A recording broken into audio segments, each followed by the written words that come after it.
За өрхийн төсвийн удирдлагын өнөөдрийн хичээлийн сэдв нь мөнгөө яаж удирдах вэ? Өөрөөр хэлэх юм бол мөнгөө удирдахын тулд ямар алхмуудыг хийх вэ гэдэг дээр тогтож ярья. Тэгэхээр зэрэг тэр хөгжмийн удирдаач нотыг яаж удирдах байгаа шиг бид нар мөнгөө удирднаа. За ингээд удирдахын тулд бол ийм 6 алхмыг юуны төрөнд хийх ёстой байдаг. Эхлээд орлого зарлагаа бүртгэнэ. Бүртгэхдээ нэг дэвтэр гаргах чинь.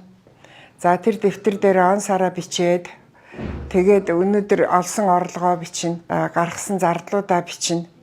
За тэгээд тэрүүнийгээ бүлгэлж болно. За ингээд бүртгэснийхаа дараагаар тодорхой хугацааны дотор бол нэгтгэн 7 хоногийнхыг нэгтгэж болдог. За ингээд нэгтгэснийхаа дараагаар дүгнэн. Яаж дүгндэг вэ гэдэг аргыг би бас хэлж өгнө. Дүгнснийхаа шинжилнэ. За шинжилснийхаа дараагаар яг энэ байж ирсэн өөрийнхөө гэрийнхаа төсөвдөр төлөвлөгөө хийнэ. Яах гэж өрхийн төсөө ингэж бүртгээд, нэгтгээд, дүгнээд, шинжилээд байгаа юм бэ гэвэл төлөвлөхөл зорилготой. За ингээд төлөвлөснийхаа дараагаар хэрэгжүүлж эхэлнэ.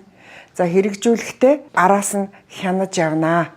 За ийм үе шатуудыг дамжуулаад өрхийн төсвөө хөтөлдөг, өрхийн төсвөө мөнгөө удирддаг. Ер нь бол өрхийн төсөв гэдгийн учир нь гишүүдийн төсөвтэй уялдаатай гэсэн үг. Хамтаараа хэрэглэж, хамтаараа олж, хамтаараа хэрэглэх юм дээр энэ өрхийн төсвийг хэрэгэлдэг. За жишээлх юм бол хамтаараа аялж явна. Зууны амралтаараа аялж явна. Хамтаараа явах гэж байгаа учраас өрхийн хамт олонны ийм төсөв хөтөлж явнаа гэсэн үг. Хувь хүний төсөв гэхээр зэрэг аавынх, ээжийнх, хүүхдийнх эгчийнх, ахих, дүүгийнх гэж явж штэ.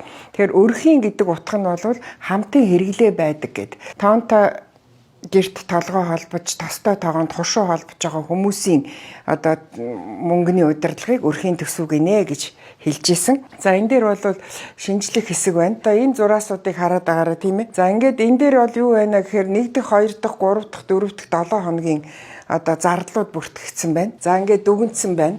576 мянга гэдэг энэ айл дүгнсэн байна. Өдөр нь өмнө талд нь бол дандаа өдрөөр нь бүртгээ явчихна. Энэ дээр 7 хоногоор нь нэгтгэн гэсэн үг шүү дээ. За ингээд нэгтгэгчээд энэ дээр хамгийн сүүлийнх дээр нэг хувь тавьсан байгаа. За ингээд хувь тавиа харсан чинь хүнсний энэ айлын хүнсний зардал нь энэ сарынхаа зардлын 33%-ийг эзэлж исэн байна. Тээврийн зардал нь болохоор зэрэг 37%-ийг эзэлж исэн. Нэгтгэгдсэн, дүгнсэн, шинжилсэн энэ дээрээ дүгнэлтээ гаргана. За юу гэж дүгнэлт гаргах вэ гэхээр зэрэг энэ айл өөрсдийнхөө хоолноос илүү их мөнгөөр машин тээврийн зардал гаргадаг юм байна. Тэгээ энэ айл ажиллаж агаад өөрөөсөө гадна бүр өөрөөсөө илүү иддэг тээврээ тижээдэг юм байна. Гаражны, тэгэл засварын, түлшний, за тэгэл даатгалын ингээл тээвэртэй холбоотой зөндөө зардлууд гардаг. Тэгээ энэ дээрээс энэ хүн юу гэж зөвнсөн бэ гэхээр зэрэг манайх бол өөрөөсөө илүү иддэг машин тижээлийг багасгая гэж ингэж шийдвэр гаргасан. За тэгээд энэ айл яасан бэ гэхээр зэрэг дараагийн 7 хоногт энэ нэгэнтээ хөтснийхээ үр дүнд төлөвлөгөө гаргасан. Тэгээд ажилдаа явъя. Манай Улаанбаатар чи хаашаашаага 10 км. Нэг том хот бол биш. Ажилдаа явгаар явж болно. Нийтийн тээврээр явж болно, тийм ээ. Давуу талууд их үүсэж байгаа. Стресстхгүй байна. Хамаг бензинээ зам дээр шатаахгүй байна. За тэгээд ажил руугаа явж байхдаа дасгал хийчихэж байна. Машины зам дээр байгаа шиг стresстхгүй учраас өдрийнхөө хийх ажлыг төлөвлөж जैन гэх мэтэр давуу талууд бол их байсан. Тэгээ энүүнийхээ дагуу ингээд энэ дараагийн удаадаа хийгээ явсан чинь 280 мянган төгрөг хэмнэсэн гэж надад хэлж исэн. За тэгээ би юу гэж хэлсэн бэ гэхээр за хэмнэсэн мөнгөө хадгалнаа гэж хэлсэн. Хэмнэсэн мөнгөө энд ингээд хэмнэлчлээ гээд 280 мянгаыг дараагийн юмд жишээлх юм бол юунд байдгийг гадуур хооллохт ч байдаг юм уу тийм ээ. Зарцуулчих юм бол энэ хэмнэлт утгагүй болно. Хэмнэсэн мөнгөө эндээс олж авна. Тэгээд хадгална. Ингээ бүртгэснийхаа дараагаар дүгнчээд 2 минут хараад суугаараа гэсэн. 2 минут хараа сууж явах үед бол цаашдаа яаж мөнгөө удирдах вэ гэдэг нь бол тодорхой харагддаг. За ингээд энэ бор зураас нь буюу зардал нь их, ногоон зураас буюу орлогоноос их байна харагдаж байна. Энд болохоор зэрэг орлого нь их байна. зардал нь бага байна. Энд болохоор зэрэг орлого зардал хоёр нь тэнцэж байна гэдэг. Тэгээ би зүгээр танхимаар ингээ лекц уншиж явахдаа одоо та нараас асууж байгаа. Танах аль нэ гэж. За ингээд нэг 2 секунд хараа хийдүүлээ. За ингэсний дараагаар одоо энэ танах мөн үү, энэ танах мөн үү гэд бас одоо ярилцсан. Манайхан монголчууд маань юу гэж голцоо хэлдэг вэ гэвэл энийг их хэлдэг. Манай зардал өндрөө, миний орлого бага, хадгалах хуримтлах мөнгө байхгүй ч гэдэг юм уу. За цөөхөн нь бол хэлдэг. Манай орлого ихээ гэл тэ. Тэгээ би бол танах бүртгэдэггүй учраас ийм хариулт өгөөд байна гэж хэлдэг. Бүртгэх юм бол айлын төсөв ингэж л гарна. Орлого зардал хоёр нь тэнцэнэ. Тэгэхээр орлого байхгүй юм чинь одоо энэ зардлыг гаргахгүй гэж хэлдэггүй. Энэ заалшгүй л одоо амьдралд нь хэрэгтэй зардал байдаг учраас зээлэр зардлаа одоо худалдан авалтаа хийдэг гэсэн үг. Энэ зардал гэдэг чинь хэрэглээ шүү дээ. Худалдан авалт шүү дээ, тийм ээ. Тэгэхээр зэрэг би мөнгө зээлээд энэ зардлаа гаргачих болно, хэрэгтэй юм авчиж болно. Эсвэл яг бараагаар нь зээлээд хэрэгжилчих болно. Тэгээ ямар ч байсан орлого нь бага байгаа үед зардлаа бол зээл аваад тэрүүгээр хангацдаг учраас ийм үед яадаг вэ гэхээр зэрэг орлого нь их гарцсан, зардалтаа ингээд зарцуулсан, хэрэглээнийхээ имийг авсан. Тэгвэл одоо илүү гарч байгаа хэсгээ хадгалаад тэнцүүлчдэг.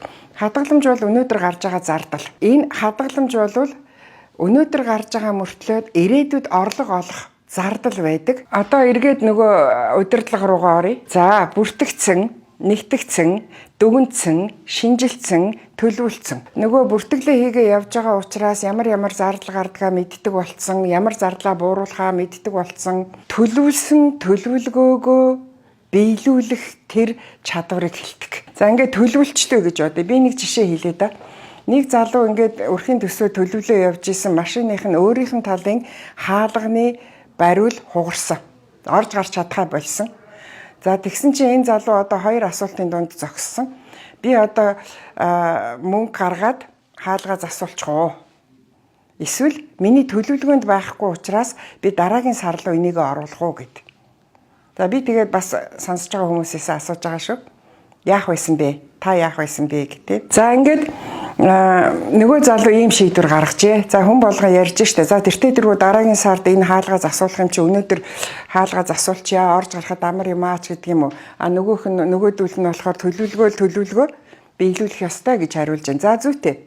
Сүүлчийнх нь би бол дэмжиж байна. Тэр залуу яаж шийдсэн гэхээр зэрэг ерөөсөө нэгэнтэй л би төлөвлөл энэ дээр зардал гаргаагүй юм чинь дараагийн сар дээрээ би зардал дээрээ хаалга засуулна гэж мөнгө тавьчаа тэрийгэ биелүүлье гэж шийдсэн. За тэгээд машина дандаа нөгөө өөрийнх нь тал хаалгаар онгоож болохгүй юм шиг одоо хажуугийнхаа машин жоохон тулгас хийгээд байрны хаанан жаахан тулгас хийж тавиад тэгээд яхав залуу хүн юм чинь нөгөө талынхаа хаалгаар орж гарч агаад тэгээд дараагийн сар болонгууд хаалгаа засах мөнгөө төлөвлөгөөндөө суулгаж өгөөд тэгээд дараагийн сард нь одоо зассан байгаа. Тэгээ энэ дээрээс ач холбогдол нь юу юм бэ гэхээр зэрэг хүн өөртөө итгэлтэй болдог. Сахилга баттай болдог. Энэ сахилга бат бол ирээдүйд одоо энэ мөнгөө удирдахад нь маш их том тус болох юм аа гэдгийг тэр хүүхэд өөртөө ойлгож авсан байдаг юм аа. Өрхийн төсвөө эхлээд бүртгэн тэгээ удирдахдаа энэ шатуудыг дамжуулаад удирдчиж сая төгс болно. Энд дээр би нэг юм бас нэмж хэлмээр байна. Төлөвлөгөөг монголчууд бол нэг жоохон дутуу орхидог шүү. Тэгэхээр төлөвлөгөө бол яг хоол идж байгаа юм шиг. Өдөр тутмын хэрэгцээ болтол нь төлөвлөх юм бол одоо хүссэн амьдралаа зохицлон бүрдүүлэх боломжтой болдгийм а гэдгийг одоо зөвлөж байгаамаа. Миний өгж байгаа зөвлөгөөнүүдийг амьдралдаа хэрэгжүүлээрээ одоо оюуны хөдөлмөр үнэлэгддэг байх ёстой учраас миний хичээл төлбөртэй шүү. Тэгээд энэ доогуур гарч байгаа утсуудтай холбогдоод шууд заалан дээрээд хичээлийг сонсож болно.